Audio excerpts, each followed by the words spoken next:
Meu irmão pediu minha noiva em casamento na minha frente e ela disse que também o amava, mas apenas se ele fizesse uma coisa específica por ela. Crescendo, meu irmão Clyde tinha permissão para me tratar como lixo e sair impune. Ele me empurrava do beliche de cima e ainda ganhava sobremesa no jantar, enquanto eu tinha que pedir desculpas por tê-lo irritado. As coisas só pioraram conforme ele envelhecia. Ele balançava uma faca de cozinha na minha cara se eu olhasse torto, e minha mãe desculpava dizendo que o Clyde só estava brincando. Eu tinha 13 anos quando ele quebrou meu nariz pela terceira vez.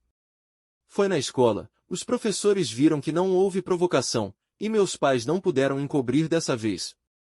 A professora chamou meus pais para informar que suspenderiam o Clyde, o que deveria ser uma boa notícia, mas eu sabia o que me esperava.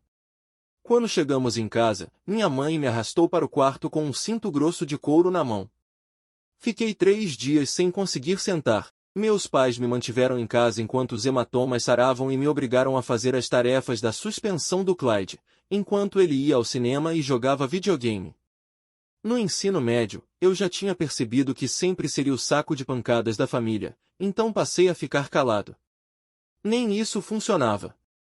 Clyde me provocava de propósito, cutucando, dando petelecos, até cuspindo, até eu reagir. No segundo em que eu reagia, era motivo para me bater. Minha mãe repetiu tantas vezes que ele estava se defendendo que parei de procurar ajuda. Eu só contava os dias para completar 18 anos. No dia em que fiz 18, deixei um bilhete na geladeira e fui embora. Esperei pela ligação deles que nunca veio. Os primeiros anos foram estranhos, não precisar pisar em ovos o tempo todo. Então conheci a Ivete. Ela era gentil e carinhosa. Tudo o que minha família não era. Acabei me reconectando com meus pais pouco depois do nosso noivado, com a esperança de que agora fosse diferente. Mostrei a eles uma foto minha com a Ivete no nosso primeiro jantar juntos em 4 anos. No segundo em que Clyde viu a foto, ele surtou, virou o prato, jogando molho de espaguete na minha mãe, e começou a gritar me chamando de psicopata por namorar a ex dele. Aparentemente, ele e a Ivete namoraram alguns anos antes, durou 2 semanas, até ela pegá-lo usando Tinder num restaurante com ela. Eu disse que não tinha como ele estar falando sério e ele ia responder, mas, pela primeira vez, minha mãe cortou. Deu aquele olhar como se estivesse insinuando algo, e Clyde trocou de postura na hora. Sentou de novo e disse que eu tinha razão, que o relacionamento dos dois não significava nada. Ainda brindou a mim e a Ivete e disse que esperava que a gente pudesse reconstruir nossa relação. Pareceu estranho, mas meu eu infantil, carente da aprovação da família, engoliu aquilo. Saí de lá até otimista. 2 meses de silêncio e veio um convite para jantar para nos celebrar. Eu devia ter sabido. Quando chegamos, Clyde abraçou a Ivete por tempo demais, usando regata para ostentar que agora malhava. Após meia hora de conversa fiada, ele tilintou a taça, fez um discurso sobre encontrar a felicidade e saber o que se quer da vida, e então se ajoelhou na frente da Ivete. Meus olhos arregalaram, os dela também. A única que não pareceu surpresa foi minha mãe, ela sacou uma câmera. Clyde tirou um anel de plástico de caixa de cereal e pediu a mão dela. Antes que pudesse dizer não, ele já tentava enfiar o anel no dedo. Ela puxou a mão e mandou parar, mas ele não parou. Puxou a mão dela com força. Eu explodi, levantei e acertei o Clyde de lado no rosto com toda a força. Ele caiu feito um saco de batatas e minha mãe começou a gritar pelo bebê dela. Eu e a Ivete saímos antes que a discussão começasse. Bloqueamos todo mundo e desconvidamos oficialmente do casamento.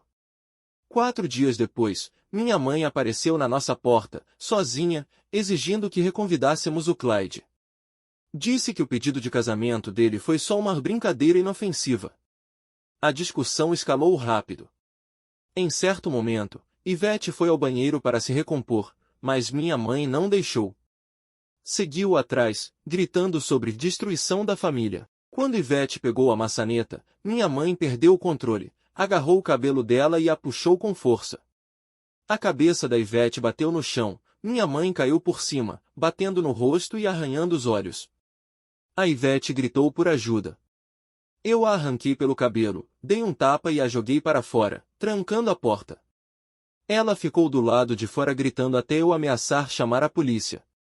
Quando fui ver a Ivete, fiquei horrorizado, arranhões no rosto e couro cabeludo machucado. Trouxe gelo, água e cuidei dela a noite toda. Na manhã seguinte, eu pesquisava advogados e medidas protetivas quando a Ivete apareceu com um sorriso estranho, disse que tinha ligado para o Clyde. Meu rosto empalideceu.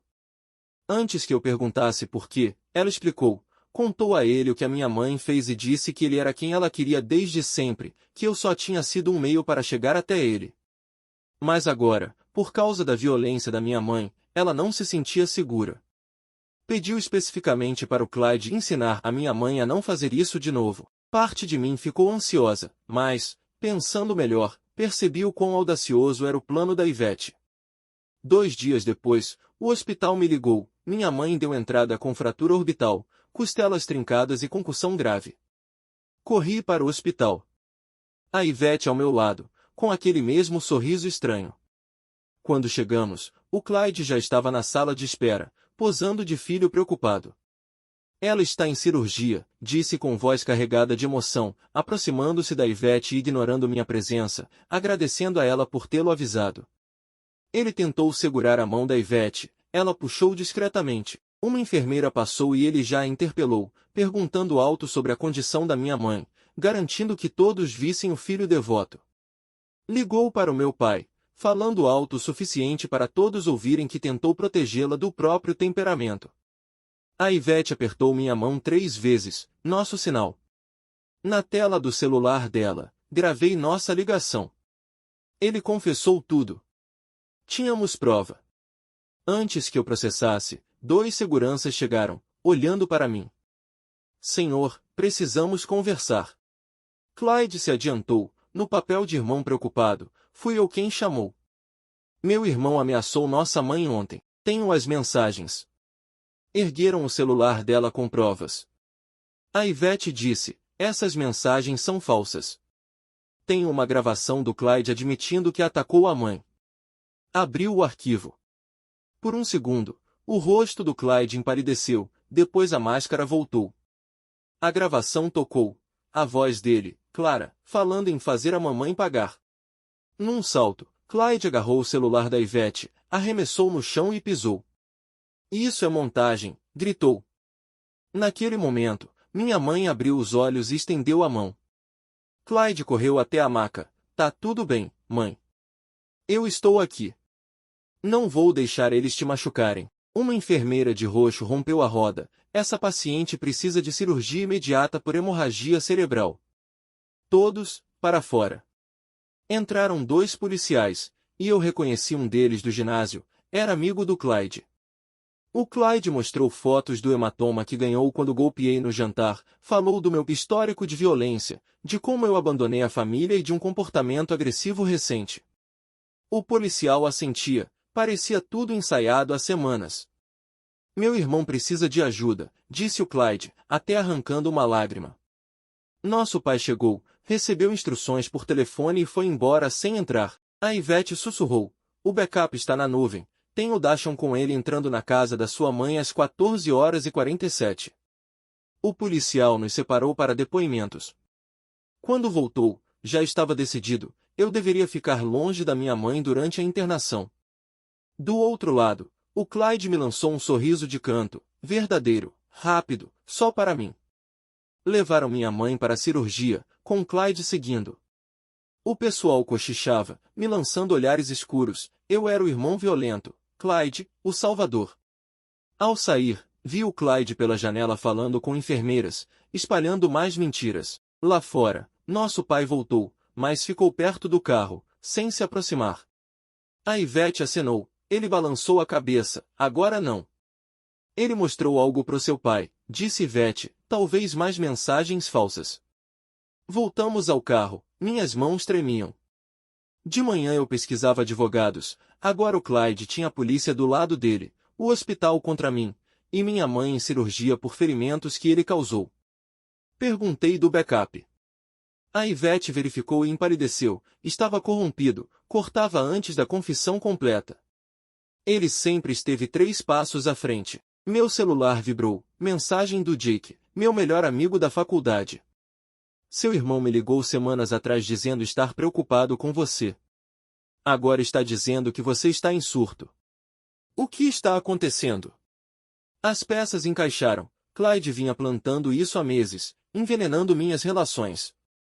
Outra mensagem do meu chefe: preciso ver você com o RH. A Ivete viu minha cara, entendeu na hora. A gente precisa ser mais esperto, disse. Ele joga esse jogo a vida inteira. A gente começou agora. O que fazemos? Jogamos o jogo dele. Melhor, ao sairmos, vi os amigos da academia chegando, mais testemunhas para a história dele. A guerra tinha começado e eu já estava perdendo. Mas, olhando a determinação da Ivete, percebi, pela primeira vez na vida, eu não estava lutando sozinho. De manhã, Ivete marcou conversa com o médico enquanto Clyde estava na academia. O médico revisou os exames: padrão de agressão, não queda, impacto de punho e lesões defensivas. Hesitou por causa da procuração, mas, ao ver o caso Rebeca com padrões idênticos, redigiu um relatório oficial. Então recebemos foto do Clyde com aviso de despejo de 24 horas. Voltamos para empacotar e achamos uma carta da minha mãe escondida, listando anos de violência do Clyde e outras vítimas. A última página, porém, era do Clyde, chamando a mãe de delirante. Ele planejava usar a prova dela contra ela. Sarah achou mais 2 vítimas, marcaram motel. Uma delas, Catherine, tinha vídeos de segurança do Clyde invadindo seu apartamento após o término. No caminho, passamos antes na delegacia para pagar a fiança de Marcos, irmão de Rebeca, preso por agredir o perseguidor da irmã, o Clyde. Marcos tinha gravações do Clyde bêbado se gabando sobre ela. No motel, éramos 7, eu, Ivete, Sarah, Catherine, Marcos, Vitória e Jona. Histórias se repetiam: charme, controle, gaslighting, ferimentos. Catherine trouxe arquivos apagados de um laptop antigo do Clyde. Havia vídeos feitos sem consentimento. Organizamos provas, timelines, backups anônimos e um site irrastreável. Marcos estimou pelo menos 12 vítimas conhecidas. Uma morreu em acidente suspeito há 5 anos, tratado como suicídio. À meia-noite, Clyde mandou: última chance. Saiam da cidade ou eu solto tudo.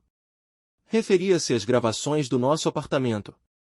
Vitória não hesitou. Publicou tudo. Em 1 hora, centenas de acessos, grupos locais começaram a compartilhar.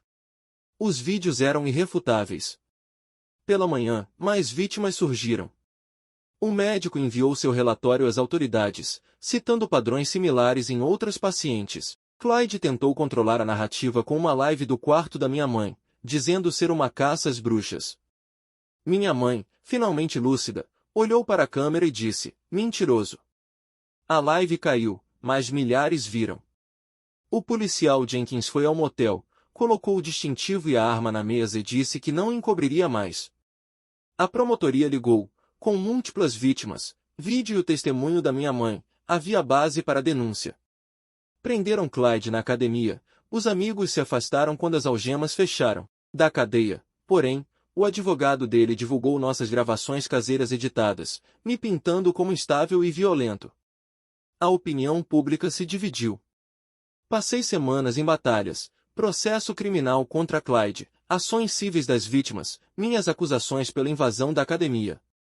Minha mãe teve alta, mas não voltou para casa. Meu pai, finalmente entendendo, pediu divórcio e saiu. A casa ficou vazia.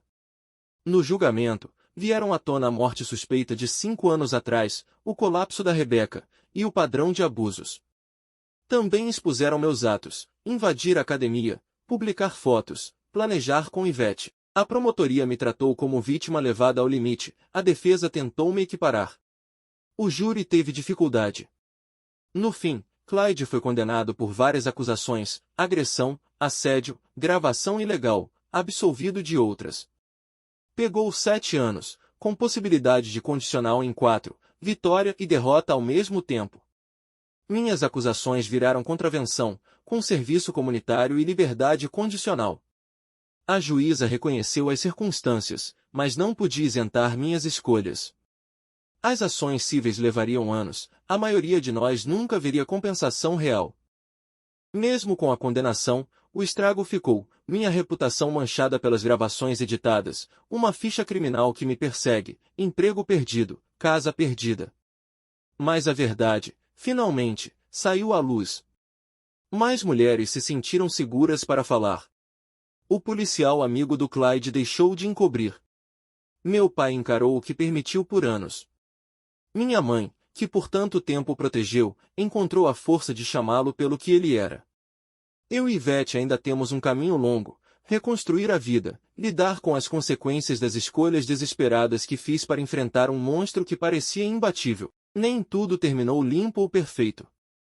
Mas, pela primeira vez, sinto que não estou mais preso ao papel de saco de pancadas da família.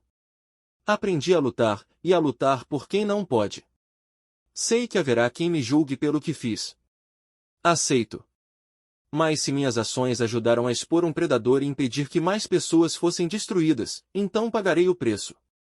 Às vezes, a única forma de deter um monstro é parar de fingir que regras normais são suficientes, e encará-lo com a mesma frieza com que ele age. No fim, não foi uma vitória bonita. Foi uma vitória possível. E, às vezes, isso é o que salva vidas. Comentário observador do Reddit.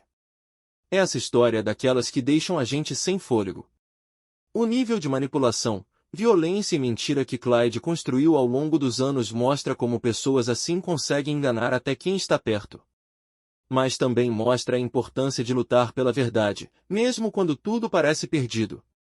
Não foi uma vitória perfeita, foi uma vitória possível, e às vezes é isso que salva vidas. Se você chegou até aqui, não esquece de deixar o like, se inscrever no canal e ativar o sininho para não perder as próximas histórias do Reddit. Até o próximo vídeo!